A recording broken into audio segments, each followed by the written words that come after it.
ناظرین، حضرت بابا تاج الدین پیدائش کے وقت سے ہی غیر معمولی تھے۔ وہ عام بچوں کی طرح روتے نہیں تھے۔ آپ رحمۃ اللہ علیہ کے آباء و اجداد مدینہ سے ہجرت کر کے یہاں آباد ہوئے تھے۔ خاندانی پیشہ سپاہ گری تھا، چنانچہ آپ رحمۃ اللہ علیہ کے خاندان کے بیشتر بزرگ فوج میں شامل ہوئے۔ آپ کے والد محترم سید بدر الدین آپ کی ولادت کے 1 سال بعد رحلت فرما گئے، جبکہ والدہ محترمہ حضرت سیدہ اماں مریم صاحبہ بھی 8 سال بعد خالق حقیقی سے جا ملی۔ حضرت تاج الدین اولیاء رحمۃ اللہ علیہ نے ابتدائی تعلیم کامتی کے ایک مدرسے میں حاصل کی۔ آپ ایک روز مکتب میں موجود تھے کہ کامتی میں سلسلہ قادریہ کے مشہور مجذوب بزرگ حضرت عبداللہ شاہ قادری کامتی کے مکتب میں تشریف لائے۔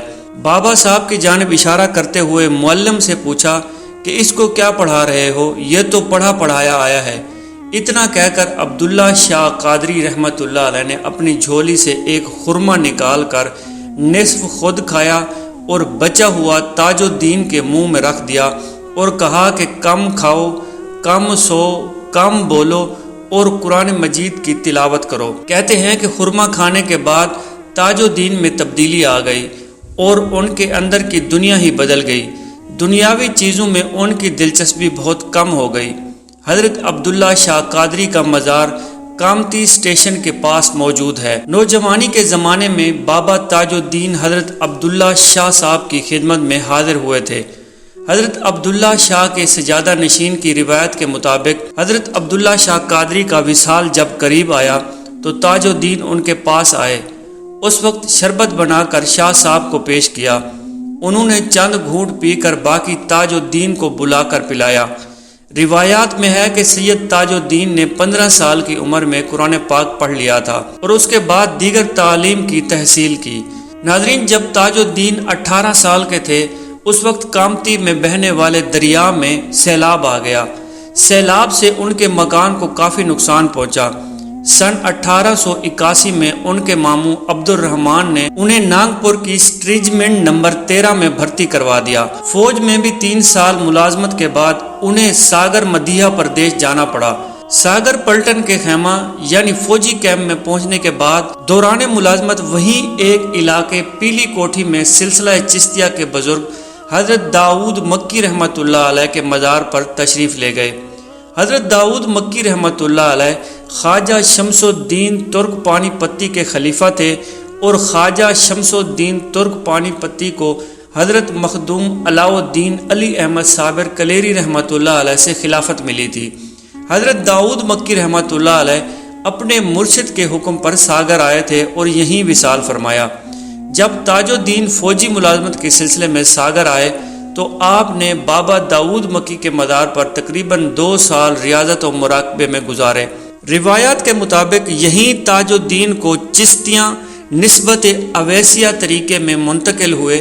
اب بابا تاج الدین کا روز کا معمول تھا کہ دن میں کام کرنے کے بعد پوری رات داؤد مکی ساگری رحمۃ اللہ علیہ کے مزار اقدس پر گزارتے اور یاد الہی میں محو رہتے۔ کامتی میں جب آپ کی نانی کو اس بات کی خبر ہوئی کہ نواسہ راتوں کو غائب رہتا ہے تو خیال آیا کہ کہیں بری صحبت میں نہ پڑ گیا ہو۔ یہ سوچ کر نانی صاحبہ ساگر جا پہنچی تاکہ یہ معلوم کریں کہ نواسہ رات کو کہاں جاتا ہے۔ جب انہوں نے دیکھا کہ تہجد گزاری میں راتیں گزارتا ہے تو نانی کے دل کا بوجھ اتر گیا اور وہ نواسے کو دعائیں دیتی ہوئی واپس چلی گئی۔ لیکن رفتہ رفتہ تاج الدین کا وقت داؤد مکی رحمۃ اللہ علیہ کی درگاہ پر زیادہ اور ڈیوٹی پر کم رہنے لگا۔ ایک روز فوجی کے کیپٹن کے علم میں یہ بات لائی گئی کہ تاج الدین ڈیوٹی کے وقت میں اپنی ڈیوٹی کو نہیں نبھاتا بلکہ درگاہ پر دیکھے گئے ہیں۔ اس کیپٹن نے تاج الدین کو تنبیہ کی اور کہا کہ پورے وقت ڈیوٹی پر حاضر رہا کریں، میں نوٹ کروں گا۔ تاج الدین کو ملٹری کیمپ میں اسلحہ خانے پر پہرا دینے کا کام سونپا گیا۔ ایک رات 2 بجے کے قریب فوج کا کیپٹن اچانک معائنے کے لیے آیا۔ اس نے دیکھا کہ تاج الدین اپنی پوری ذمہ داری کے ساتھ ڈیوٹی دے رہے ہیں۔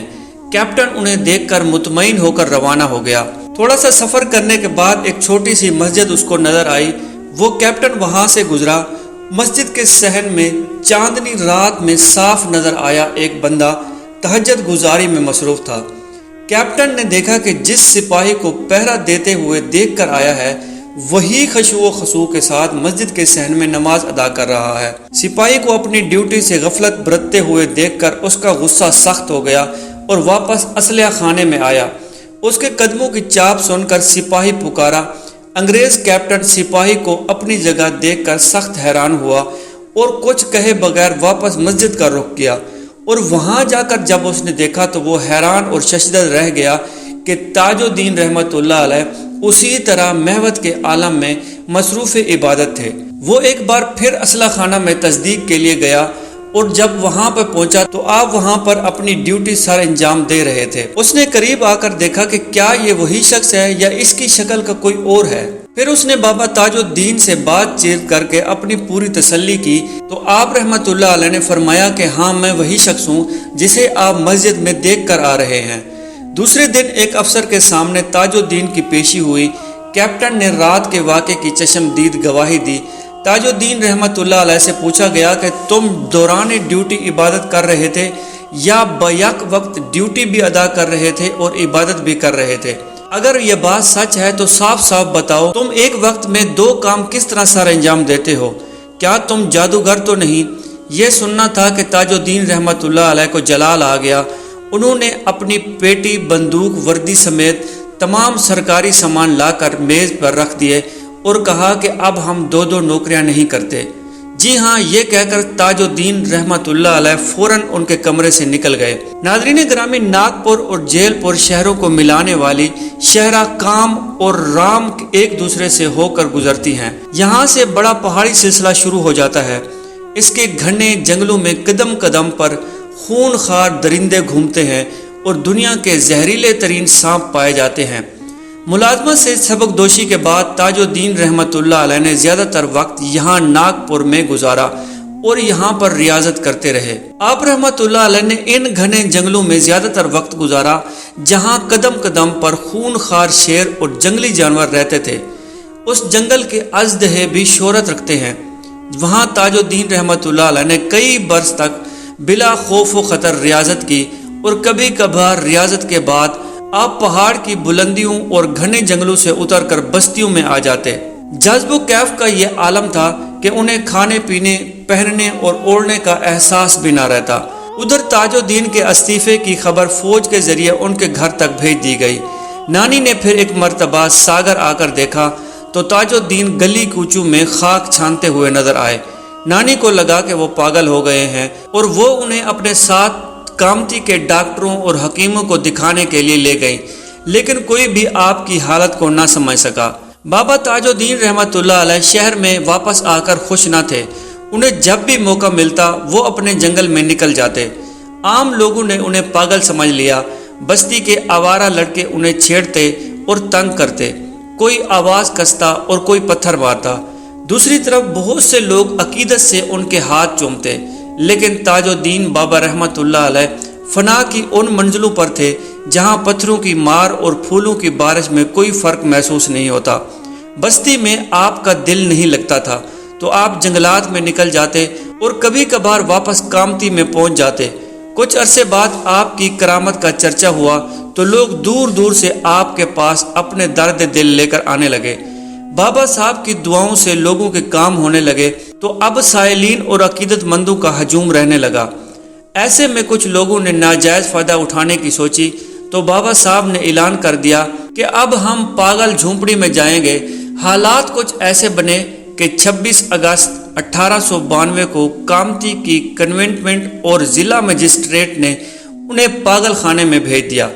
پاگل خانے کی سپرنٹینڈنٹ ڈاکٹر ماروتی راؤ تھا۔ اس کی 5 لڑکیاں تھیں، لڑکا کوئی نہیں تھا۔ اولاد نرینہ کی اسے بہت تمنا تھی۔ ڈاکٹر صاحب نے بابا صاحب کی پاگل خانے میں موجودگی کا اپنی بیوی سے ذکر کیا تو اس کی بیوی نے دل میں خیال کیا کہ ہمیں چل کر حضور بابا تاج الدین رحمۃ اللہ علیہ سے عرض کرنا چاہیے۔ اس نے ایک دن اپنے خاوند سے کہا کہ مجھے بابا تاج الدین رحمۃ اللہ علیہ کے پاس لے جاؤ۔ اس کا خاوند چونکہ برہمن تھا اس لیے اپنی بیوی سے یہ الفاظ سن کر پہلے تو وہ کچھ ہچکچایا۔ اس نے یہ چاہا کہ کسی طرح بابا تاج الدین کو اپنے گھر پر لے آئے، لیکن وہ اس میں کامیاب نہ ہو سکا۔ آخر ایک دن اس نے اپنی بیوی اور اپنی 5 لڑکیوں کو ساتھ لے کر بابا صاحب کی خدمت میں پہنچ گیا اور عرض کیا، بابا صاحب میرا کوئی لڑکا نہیں ہے، میرے لیے دعا فرمائیں۔ بابا صاحب رحمۃ اللہ علیہ نے اس کی طرف دیکھا اور فرمایا کہ ڈاکٹروں کی دوائیاں تو بہت کھاتے ہو لیکن لڑکا پیدا نہیں ہوا۔ یہ سن کر اس کی بیوی بیچاری رونے لگی اور پھر عرض کیا، بابا صاحب رحمۃ اللہ علیہ لوگوں کی مرادیں پوری ہو رہی ہیں، میرے لیے بھی مہربانی کر کے آپ دعا فرمائیں۔ آپ نے یہ سن کر پوچھا کہ لڑکیاں کتنی ہیں؟ اس نے جواب دیا، حضور لڑکیاں 5 ہیں۔ بابا صاحب نے فرمایا کہ اگر لڑکیاں 5 ہیں تو لڑکے بھی 5 ہو جائیں گے۔ یہ سن کر ڈاکٹر کی بیوی گھر واپس آ گئی۔ خدا کی شان کے 1 سال بعد اس کے ہاں لڑکا پیدا ہوا۔ ڈاکٹر ماروتی راؤ کی بیوی نے لڑکے کو غسل دیا اور حضور بابا صاحب رحمۃ اللہ علیہ کے قدموں میں آ کر رکھ دیا۔ بابا صاحب رحمۃ اللہ علیہ نے ایک نظر دیکھا اور تبسم کے ساتھ فرمایا، ابھی تو 4 اور آنے والے ہیں، انہیں بھی لے کر آنا اور خوش رہنا۔ ناظرین گرامی، پاگل خانے میں بند کیے جانے کے بعد اکثر بابا تاج الدین شہر کی سڑکوں اور گلیوں میں گھومتے نظر آئے اور ان سے کئی کرامت کا ظہور ہوا۔ ناظرین، کہا جاتا ہے کہ مہاراجہ راؤ بھونسلے پٹیل کی بہو زچگی کے مرحلے میں نازک صورتحال سے دوچار تھی۔ بڑے بڑے ڈاکٹر حکیم موجود تھے مگر کسی قسم کی دوائی سے افاقہ نہیں ہو رہا تھا۔ ڈاکٹروں کا خیال تھا کہ حاملہ کے رحم میں بچہ مر چکا ہے، اب زچہ کی جان بچانے کے لیے آپریشن کی ضرورت ہوگی۔ جسم میں زہر پھیل گیا تو پھر اس کے زندہ رہنے کی کوئی امید نہیں۔ مہاراجہ ڈاکٹروں کو آپریشن کی اجازت نہیں دے رہا تھا اور ادھر بہو کی طبیعت بگڑتی جا رہی تھی۔ اسی دوران مہاراجہ کے ایک ڈرائیور نے، جو بابا تاج الدین رحمۃ اللہ علیہ سے متقد تھا، مہاراجہ سے کہا کہ ایک مسلمان ولی کو میں جانتا ہوں، آپ ان کے پاس چلیے اور دعا کی درخواست کیجیے، شاید کوئی سبب بن جائے۔ مہاراجہ نے ڈرائیور کی بات سنتے ہی کہا کہ ہاں چلو، جلدی سے وہاں چلتے ہیں۔ چنانچہ وہ بابا تاج الدین رحمۃ اللہ علیہ کے پاس ننگے پاؤں اپنی گاڑی میں بیٹھ کر چلے آئے۔ راجہ صاحب کی موٹر پاگل خانے کے صدر دروازے پر جا کر رکی تو لوگ راجہ صاحب کے استقبال کے لیے دوڑے، لیکن سب کو نظر انداز کرتے ہوئے تیزی سے اندر داخل ہو گئے۔ اندر پہنچتے ہی انہوں نے خود کو بابا صاحب کے قدموں میں گرا دیا۔ ان کا چہرہ آنسوؤں سے بھیگا ہوا تھا اور صدمے کی وجہ سے ان کی زبان دنگ ہو گئی تھی۔ بابا صاحب نے سر اٹھا کر انہیں دیکھا اور بولا کہ ادھر کیا کر رہے ہو جی؟ ادھر جاؤ، تمہارا یہاں لڑکا پیدا ہوا ہے اور تمہارے گھر والے خوشیاں منا رہے ہیں۔ مہاراجہ نے جب یہ بات سنی تو ڈرائیور کو جلدی سے کہا کہ جلدی سے واپس چلیے۔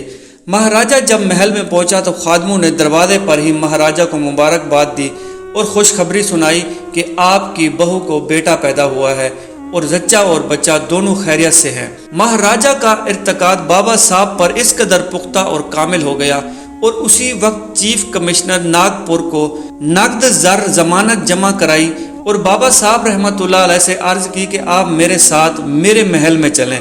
اس کی درخواست بابا صاحب نے قبول کر لی اور 21 ستمبر 908 کو ناگپور کے مہاراجہ راکھو جی راؤ بھونسلے بابا صاحب رحمۃ اللہ علیہ کو بڑی دھوم دھام سے ہاتھی پر سوار کر کے اپنے شاہی محل میں لے آئے، جہاں تمام اہل خانہ نے بابا صاحب رحمۃ اللہ علیہ کا استقبال کیا۔ مہاراجہ کے محل کے ایک حصے میں بنی لال کوٹھی آپ کے لیے مخصوص کر دی گئی۔ راجہ خود صبح شام وہاں حاضری دیتے تھے اور لال کوٹھی میں بھی ہر وقت عام لوگوں کا ہجوم لگا رہتا۔ مہاراجہ کی جانب سے ان عقیدت مندوں کے لیے 2 وقتوں کی چائے اور کھانے کا اہتمام ہوتا تھا۔ ایک مرتبہ بیگم راجہ بھوپال آپ رحمۃ اللہ علیہ کی خدمت میں حاضر ہوئی اور اپنے ساتھ انواع و اقسام کے کھانے لائی اور بابا صاحب سے عرض کیا، اس میں سے آپ کچھ تناول فرمائیے۔ بابا صاحب نے چند لقمے لیے۔ اسی دوران بیگم صاحبہ نے دل میں سوچا کہ اتنے اچھے کھانے یہاں کون پکا کر بابا صاحب رحمۃ اللہ علیہ کو کھلاتا ہوگا۔ آپ رحمۃ اللہ علیہ نے فوراً فرمایا، یہ کھانے ہمارے نہیں ہیں، ہمیں ایسا کھانا کون کھلا سکتا ہے؟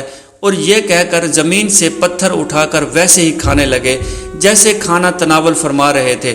چنانچہ بیگم صاحبہ بہت شرمندہ ہوئیں۔ اور اسی طرح بیان کیا جاتا ہے کہ ڈاکٹر عبدالحمید کو کسی تقریب میں شرکت کے لیے بمبئی جانا تھا اور انہیں سرکار کی خدمت میں حاضر کی اور اجازت چاہی۔ سرکار نے فرمایا کہ نہ جاؤ، رستہ تمہارے لیے خطرناک ہے، سفر تمہارے لیے درست نہیں ہوگا۔ جب انہوں نے بہت اصرار کیا تو آپ نے فرمایا، اچھا رک جاؤ۔ آپ نے ایک درخت کا پتا توڑا اور اس پر کچھ آیات پڑھ کر دم کی اور کہا کہ لے جاؤ۔ ڈاکٹر صاحب پتا لے کر سفر پر روانہ ہوئے۔ ناظرین، کہا جاتا ہے کہ راستے میں ایک ایسا واقعہ پیش آیا کہ ڈاکٹر صاحب موت کے منہ میں چلے گئے۔ حضرت بابا تاج الدین رحمت اللہ علیہ کے دیے ہوئے پتے کی برکت سے اس کی جان بچ گئی۔ ڈاکٹر صاحب اسٹیشن پر کسی کام سے اترے اور لائن پر چل رہے تھے۔ انہیں ریلوے لائن میں انجن آتا ہوا دکھائی دیا۔ انجن کو دیکھ کر ڈاکٹر صاحب وہیں خوف کے مارے رک گئے۔ چنانچہ انجن آپ کے قریب آتے آتے رک گیا اور آپ خوف کی وجہ سے لائن پر گر گئے تو لوگوں نے ڈاکٹر صاحب کو اٹھایا اور پوچھا کہ تم جادوگر ہو یا عالم، یہ بتاؤ انجن بغیر روکے کیسے رک گیا؟ تو ڈاکٹر صاحب نے سرکار والا تمام واقعہ سنایا تو ہزاروں لوگ آپ رحمت اللہ علیہ کی کرامت کو دیکھ کر مسلمان ہو گئے۔ بابا صاحب خواتین کا بے حد احترام کرتے تھے۔ کہا جاتا ہے کہ دروازے کی جانب سر بنجمن کی جوان سالہ بھتیجی راؤ کی بیوی کے ہمراہ کھڑی تھی۔ بابا نے ان کو دیکھا، فوراً کھڑے ہو گئے اور فرمایا کہ ادھر آ جاؤ۔ رانی لڑکی کا ہاتھ پکڑتے ہوئے آگے بڑھی جس کے سر پر پٹی بندھی ہوئی تھی اور فرمایا کہ بابا صاحب اس کے سر میں درد رہتا ہے، لندن تک ہر کسی سے علاج کروا چکے ہیں لیکن اس کے سر کے درد سے کوئی فائدہ نہیں ہو رہا۔ آپ رحمت اللہ علیہ نے اس لڑکی کو اپنے پاس بٹھایا اور اس پر دم فرمایا تو اللہ رب العزت کی رحمت سے اس کے سر کا درد جاتا رہا۔ جب بیٹی کا سر درد ٹھیک ہوا تو بنجمن نے احساس تشکر کے ساتھ بابا صاحب رحمت اللہ علیہ کی خدمت میں کثیر رقم پیش کی تو آپ رحمت اللہ علیہ کی پیشانی پر بل پڑ گئے، مگر آپ کے الفاظ میں بڑی نرمی تھی۔ آپ رحمت اللہ علیہ نے فرمایا کہ بیٹی باپ کو نذرانہ نہیں دیتی بلکہ باپ بیٹی کو دیتا ہے۔ یہ کہا اور گاؤ تکیے کے نیچے ہاتھ ڈالا اور مٹھی کو بند کر کے لڑکی کے ہاتھ پر رکھ دیا۔ اس نے خوشی خوشی سے وہ قبول فرما لیا اور یہ لوگ بڑی خوشی خوشی رخصت ہو گئے۔ سر برنجمن کی بابا صاحب سے یہ ملاقات مہاسٹر کے مسلمانوں کے حق میں رحمت ثابت ہوئی۔ سر برنجمن کی بڑی تعداد میں وہاں اسکول اور مدرسے قائم کیے، مسلمانوں کی درسگاہوں کے لیے زمین فراہم کی، عمارتوں کی تعمیر میں بڑھ چڑھ کر حصہ لیا اور تعلیم یافتہ مسلمان نوجوانوں کے لیے روزگار فراہم کرتے گئے۔ جیل پور میں مسلمانوں کے اسکول بھی آج بھی رابرٹس انجمن اسلامیہ ہائی اسکول کے نام سے موجود ہے۔ انہوں نے وہاں ہزاروں مخالفتوں کے باوجود رابرٹس کالج بھی قائم کیا۔ ناگپور کے انجمن اسلامیہ ہائی اسکول بھی سر بنجمن اور تاج الدین بابا رحمت اللہ علیہ کی اس ملاقات کی یادگار ہیں۔ ناظرین، کہا جاتا ہے کہ بابا تاج الدین ایک دن گھومتے گھومتے ایک جگہ پر رک گئے اور یہ وہی جگہ ہے جہاں پر آپ کا آج مزار ہے۔ انہوں نے ہاتھ کی مٹھی سے تھوڑی سی مٹی اٹھائی اور کہا کہ سبحان اللہ، کتنی اچھی مٹی ہے۔ کہا جاتا ہے کہ 1343 ہجری میں بابا ڈگوری کے پل پر آپ رحمت اللہ علیہ مقیم تھے۔ یک آپ اپنے ایک مرید سے پوچھنے لگے کہ عید کا چاند دکھ گیا ہے؟ جواب ملا کہ رمضان المبارک کی عید گزر چکی ہے۔ بابا تاج الدین بولے اب اس کے بعد چاند دکھے گا۔ اس کے بعد بابا تاج الدین رحمت اللہ علیہ کی طبیعت ناساز رہنے لگی۔ راجہ رگو راؤ نے بابا صاحب کے علاج کے لیے ناگپور سے ماہر ڈاکٹر بلوائے لیکن کوئی افاقہ نہ ہوا۔ 26 محرم الحرام بامطابق 17 اگست 1925 عیسوی بروز سوموار کو 66 برس کی عمر میں مغرب کے وقت بابا تاج الدین رحمت اللہ علیہ نے اپنا ہاتھ اوپر آسمان کی طرف اٹھایا اور ایک لمحے کے لیے دعا کی، پلنگ سے اٹھ کر چاروں طرف دیکھا، پھر سکون سے آنکھیں بند کر کے لیٹ گئے اور اسی حالت میں دار و فانی سے کوچ فرما گئے۔ اللہ پاک سے دعا ہے کہ اللہ تعالیٰ ان نیک بزرگوں کی زندگی سے ہمیں سبق سیکھنے کی توفیق عطا فرمائے اور ان نیک اولیاء اللہ کے صدقے ہماری مغفرت فرمائے، آمین بجا نبی الامین۔